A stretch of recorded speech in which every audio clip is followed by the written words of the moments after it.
AI writing poetry? Sure. AI composing symphonies? Okay, getting impressive. But AI deciding whether to call the cops on you based on your own security footage? Whoa. That's where things get a little too Black Mirror for me, and that's what we're diving into today. Yeah, I can see why that would make you nervous. It's definitely a thought-provoking area, to say the least.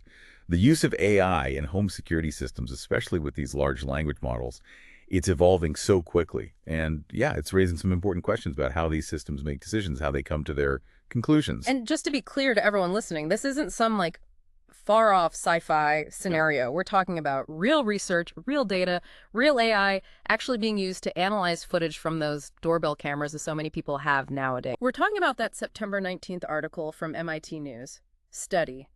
AI could lead to inconsistent outcomes in home surveillance. Right, this wasn't just like speculation or a thought experiment. Mm-hmm. The researchers took thousands of actual videos from Amazon Ring cameras and fed them to three of the leading large language models out there, GPT-4, Gemini, and Claude. These are the big ones, the ones everyone is talking about, the ones that can understand and generate human-like text. Mm. And in this case, they were being asked to make judgments about what they were seeing in these videos. Okay, so pause there for a second, because I know what some people might be thinking. Well, duh, of course AI can look at a video, isn't that the point?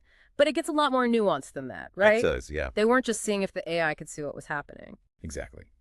The researchers were interested in how these systems would interpret the events in the videos. Could these AI systems actually identify if a crime was taking place? And if so, would they recommend contacting the police? Essentially, they were testing if these AI systems could make sound judgments based on what they were seeing. It's a lot more than just object recognition. So it's less about like recognizing faces or objects and more about understanding context, intent, almost like trying to get inside the AI's head and see how it thinks. Precisely. And this is where the findings get really interesting, because the AI systems didn't exactly ace the test. In fact, their responses were, well, they were all over the place, surprisingly inconsistent. Inconsistent, how so? You mean they couldn't even tell if a crime was happening? Well, that was part of it. They were strangely hesitant to give a definitive yes to a crime actually occurring, even in videos where the researchers had clearly identified criminal activity. Like, they were erring on the side of caution, but in a way that felt almost clueless. Okay, so that's already a little unnerving. But it gets even weirder because they often recommended calling the police anyway, even if they weren't sure a crime was happening. Exactly. Across the board, these AI systems were recommending police involvement in 45% of the videos, even when they themselves said they didn't think a crime was going down. The researchers even coined a term for this, norm inconsistency. And that's a huge red flag for a few reasons. I mean, if we can't predict how these AI systems will behave in different situations, how can we trust them to make the right call, especially when it comes to something as serious as involving law enforcement? All right, so we've got AI potentially calling the cops on a rainy day because it can't tell the difference between an umbrella and a burglary tool. Right. Not great. I agree. But then there's this whole other layer of, well, the B word when it comes to AI. Yeah, bias in AI. Hmm. It's a huge topic, and unfortunately, this study shows it popping up even in places you wouldn't expect. Remember we were talking about those neighborhoods where the AI was less likely to recommend calling the police? Yeah, you said those neighborhoods tended to be predominantly white, which is wild to me. How can an AI be biased about something like that when it's just looking at video footage? It's not like it has access to census data or something. Yeah. It is really surprising, right? And that was one of the most startling findings from the study. And they were very careful to make sure these AIs weren't being fed any information about the racial demographics of the neighborhoods in the videos. And yet this pattern still emerged. So how is that even possible? If it doesn't know anything about the people in the videos, how can it be biased? It's like saying a calculator prefers certain numbers. It really makes you think, and the frustrating part is we don't have a definitive answer yet. The researchers themselves said they couldn't fully investigate this because these AI models are proprietary. Basically, the companies that create them don't make their inner workings public. So it's like, we taught this AI how to think, but we can't tell you exactly how it learned. That's kind of unsettling. It is. But here's what we can infer. It likely boils down to the massive data sets these AI models are trained on. Think of it like this. If you teach a kid about the world by only showing them pictures from a single town, they're going to have a skewed view of what's normal. Similarly, if an AI is trained on data that contains biases, even subtle, unintentional ones, it's going to learn and potentially amplify those biases. So even if we don't know the exact reason for the bias in this particular study, it's pointing to a much bigger problem with AI in general. Even without being explicitly told to, these systems can still pick up and reinforce existing societal biases just from the data they're fed. Kind of like how kids pick up on their parents' opinions without realizing it. Exactly. And the researchers actually found something really telling when they looked at the reasons the AI gave for wanting to call the police. In predominantly white neighborhoods, the AI was more likely to use more neutral terms like delivery worker when describing people in the videos. Okay, but I'm guessing there's a but here. But in neighborhoods with a higher proportion of people of color, the AI might describe similar individuals with more loaded language. Hmm. Terms like having burglary tools or casing the property. Oh, that's a pretty stark difference. It is.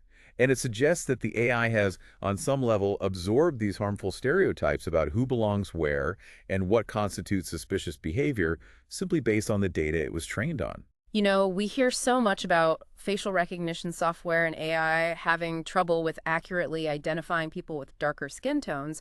I almost expected that to be the bias here, but it sounds like this is something else entirely. You're right. It's a good reminder that while a lot of effort has gone into addressing the most obvious forms of bias, like those related to skin tone, there are likely many other less visible forms of bias that we're only just beginning to understand. So we've got AI potentially calling the cops based on learned biases, maybe without even, realizing it. Sounds like we're living in a real-life Minority Report. And like, not the fun action movie kind. Yeah, definitely a wake-up call. And here's the thing. This isn't just about security cameras and doorbells. Think about how much AI is already a part of our daily lives. Oh, absolutely. Yeah. It's everywhere. Applying for a credit card?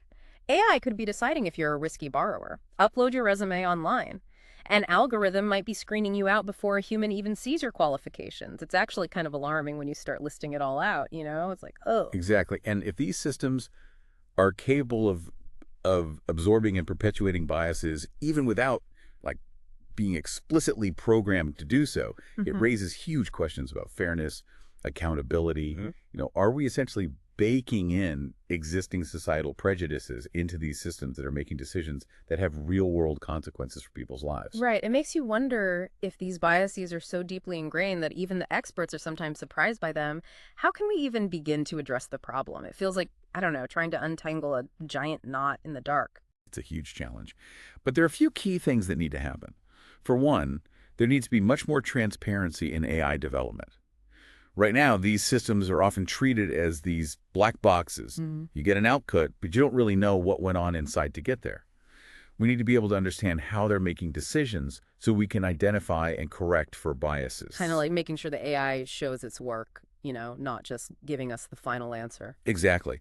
And along with transparency, we need better tools and techniques to actually identify and mitigate bias in these systems. Researchers are already working on this, developing new methods to detect and correct for biases in the training data and in the algorithms themselves. So making sure the AI is learning from a more diverse and representative data set, and then also double checking its logic, so to speak, to make sure it's not jumping to conclusions based on those biases. Exactly. And then finally, we need clear ethical frameworks to guide the deployment of these technologies in the first place. We need to have these open discussions about where we want to draw the line with AI decision making, what safeguards need to be put in place to ensure these systems are actually being used responsibly. Yeah, Ishii Wilson, one of the researchers on this study, put it really well. She said, the move fast, break things modus operandi of deploying generative AI models everywhere, and particularly in high-stakes settings, deserves much more thought since it could be quite harmful. It's a good reminder that we need to be thinking critically about the potential consequences of these powerful technologies, especially as they become more integrated into our lives. Yeah, and as the study co-author Dana Kalachi said, we have our own stereotypes of how models can be biased that firms test for before they deploy a model. Our results show that that is not enough. It's not enough to just rely on our existing assumptions about how these systems might be biased.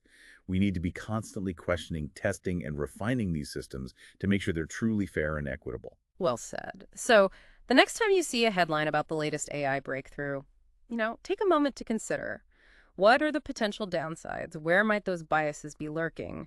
And most importantly, What are your comfort levels with AI making decisions that could impact your life? Because, like it or not, these aren't just hypothetical questions anymore, they're our reality. It's a conversation we all need to be a part of. I mean, really, the future of AI depends on it.